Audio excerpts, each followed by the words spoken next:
Hi all, welcome to ಶ್ರೀಪು cooking channel Kannada.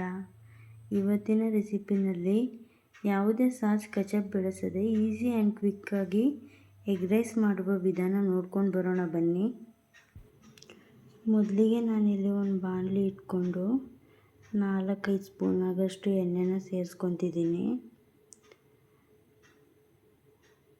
ಎಣ್ಣೆ ಕಾದ ನಂತರ ಒಂದು ಈರುಳ್ಳಿನ ಸೇರಿಸ್ಕೊತಿದ್ದೀನಿ ಮತ್ತು 2 ಹಸಿರು ಮೆಣಸಿನ್ಕಾಯಿನ ಸೇರಿಸ್ಕೊತಿದ್ದೀನಿ. ನೀವು ಬೇಕಿದ್ರೆ 4 ಆದರೂ ಸೇರಿಸ್ಕೊಬೋದು. ಸ್ವಲ್ಪ ಕರಿಬೇವು ಹಾಕ್ಕೊಂಡು ಚೆನ್ನಾಗಿ ಫ್ರೈ ಮಾಡ್ಕೊತಿದ್ದೀನಿ.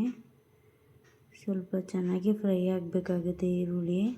ಹಸಿ ಇದ್ದರೆ ಅಷ್ಟು ಚೆನ್ನಾಗಿರಲ್ಲ. ಸ್ವಲ್ಪ ಉಪ್ಪನ್ನ ಸೇರಿಸ್ಕೊತಿದ್ದೀನಿ. ಈರುಳ್ಳಿ ಚೆನ್ನಾಗಿ ಫ್ರೈ ಆಗಲಿ ಅಂತ ಅಷ್ಟೇ. ಚೆನ್ನಾಗಿ ಫ್ರೈ ಮಾಡ್ಕೊಳ್ಳೋಣ. ಹಸಿ ಇದ್ದರೆ ಅಷ್ಟು ಚೆನ್ನಾಗಿರಲ್ಲ.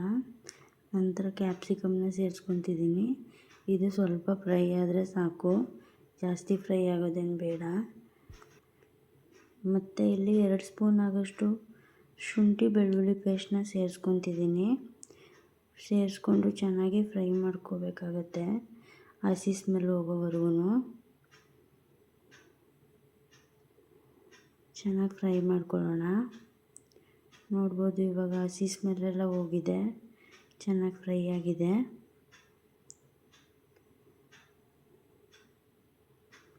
ನಂತರ ಇಲ್ಲಿ 1 ಸ್ಪೂನ್ ಆಗೋಷ್ಟು ಚಿಲ್ಲಿ ಪೌಡರು, 1 ಸ್ಪೂನ್ ಧನಿಯಾ ಪೌಡರು ಮತ್ತು 1 ಸ್ಪೂನ್ ಗರಂ ಮಸಾಲ ಮತ್ತು ಒಂದು 1/4 ಟೀ ಸ್ಪೂನ್ ಆಗೋಷ್ಟು ಕಾಳುಮೆಣಸಿನ ಪುಡಿನ ಸೇರಿಸ್ಕೊಂಡು ಮಿಕ್ಸ್ ಮಾಡ್ಕೊತಿದ್ದೀನಿ. ಚೆನ್ನಾಗಿ ಮಿಕ್ಸ್ ಆಗಬೇಕಾಗತ್ತೆ, ಹಸಿ ಸ್ಮೆಲ್ ಹೋಗೋವರೆಗೂ. ನಂತರ ಇಲ್ಲಿ 3 ಮೊಟ್ಟೆನ ಸೇರಿಸ್ಕೊತಿದ್ದೀನಿ. ಸೇರಿಸ್ಕೊಂಡು ಚೆನ್ನಾಗಿ ಮಿಕ್ಸ್ ಮಾಡ್ಕೋಬೇಕಾಗತ್ತೆ ಲೋ ಫ್ಲೇಮಲ್ಲಿ, ಇಲ್ಲಾಂದರೆ ತಳ ಹಿಡಿದ್ಬಿಡುತ್ತೆ. ತಳ ಹಿಡಿದ್ರೆ ಅಷ್ಟು ಚೆನ್ನಾಗಿರಲ್ಲ. ಕೈ ಆಡಿಸ್ತಾನೆ ಇರಬೇಕಾಗುತ್ತೆ, ಬಿಟ್ಟರೆ ಸೀದೋಗೋ ಚಾನ್ಸಸ್ ಇರುತ್ತೆ. ಚೆನ್ನಾಗಿ ಮಿಕ್ಸ್ ಮಾಡ್ಕೊಳ್ಳೋಣ. ಬಿಡ್ದಂಗೆ ಹಾಗೆ ಕೈ ಆಡ್ತಾನೆ ಇರಬೇಕಾಗತ್ತೆ. ಇವಾಗ ಆಗಿದೆ ಇದು, ಚೆನ್ನಾಗಿ ಮಿಕ್ಸ್ ಮಾಡ್ಕೊಳ್ಳೋಣ.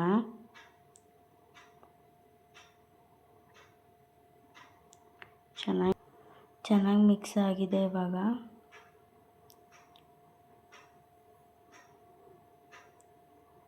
ನಂತರ ಇಲ್ಲಿ ಸ್ವಲ್ಪ ಉಪ್ಪನ್ನ ಸೇರಿಸ್ಕೊತಿದ್ದೀನಿ. ಉಪ್ಪನ್ನ ಸೇರಿಸ್ಕೊಂಡು ಚೆನ್ನಾಗಿ ಸ್ವಲ್ಪ ಮಿಕ್ಸ್ ಮಾಡ್ಕೋಬೇಕಾಗತ್ತೆ. ಮತ್ತು ಇವಾಗ ರೈಸ್ನ ಸೇರಿಸ್ಕೊತಿದ್ದೀನಿ. 3 ಜನ ಊಟ ಮಾಡೋಷ್ಟು ರೈಸ್ನ ನಾನಿಲ್ಲಿ ತೊಗೊಂಡಿದ್ದೀನಿ. ತೊಗೊಂಡು ಚೆನ್ನಾಗಿ ಮಿಕ್ಸ್ ಮಾಡ್ಕೊಳ್ಳೋಣ. ಸ್ವಲ್ಪ ಸಾಲ್ಟನ್ನ ಸೇರಿಸ್ಕೊಂಡು ಮಿಕ್ಸ್ ಮಾಡ್ಕೊಳ್ಳೋಣ. ನೋಡ್ಬೋದು ಚೆನ್ನಾಗಿ ಮಿಕ್ಸ್ ಆಗಿದೆ, ರೆಡಿಯಾಗಿದೆ. ಇವಾಗ ನೋಡಿದ್ರಲ್ಲ, ಈಸಿ ಆ್ಯಂಡ್ ಕ್ವಿಕ್ಕಾಗಿ ಒಂದು ಎಗ್ ರೈಸ್ ರೆಸಿಪಿನ ಹೇಗೆ ಮಾಡೋದು ಅಂತ. ಬ್ಯಾಚುಲರ್ಸ್ಗೆ ಮತ್ತು ಬಿಗಿನರ್ಸ್ಗಂತೂ ತುಂಬ ಈಸಿಯಾಗಿರೋ ರೆಸಿಪಿ ಅಂತಲೇ ಹೇಳ್ಬೋದು. ಒಂದು ಸಾರಿ ನೀವು ಟ್ರೈ ಮಾಡಿ ನೋಡಿ, ರೆಸಿಪಿ ಹೇಗಿದೆ ಅಂತ ಕಮೆಂಟ್ ಬಾಕ್ಸ್ನಲ್ಲಿ ತಿಳಿಸಿ. ಇದಾಗಿದೆ. ಇವಾಗ ಕೊತ್ತಂಬರಿ ಸೊಪ್ಪನ್ನ ಉದುರಿಸ್ಕೊತಿದ್ದೀನಿ. ಚೆನ್ನಾಗಿ ಮಿಕ್ಸ್ ಮಾಡ್ಕೊಳ್ಳೋಣ. ಇದಾಗಿದೆ. ಇವಾಗ ನೋಡ್ಬೋದು ಎಷ್ಟು ಚೆನ್ನಾಗಿ ಕಾಣಿಸ್ತಿದೆ ಅಂತ. ಬನ್ನಿ ಸರ್ವ್ ಮಾಡ್ಕೊಳ್ಳೋಣ. ನೀವು ಒಂದ್ಸರಿ ಟ್ರೈ ಮಾಡಿ ಕಮೆಂಟ್ ಬಾಕ್ಸ್ನಲ್ಲಿ ತಿಳಿಸಿ ರೆಸಿಪಿ ಹೇಗಿದೆ ಅಂತೇಳಿ. ಲೈಕ್ ಮಾಡಿ, ಶೇರ್ ಮಾಡಿ, ಸಬ್ಸ್ಕ್ರೈಬ್ ಮಾಡಿ, ಬೆಲ್ ಐಕನ್ ಕೂಡ ಕ್ಲಿಕ್ ಮಾಡ್ಕೊಳ್ಳಿ. Thanks for watching.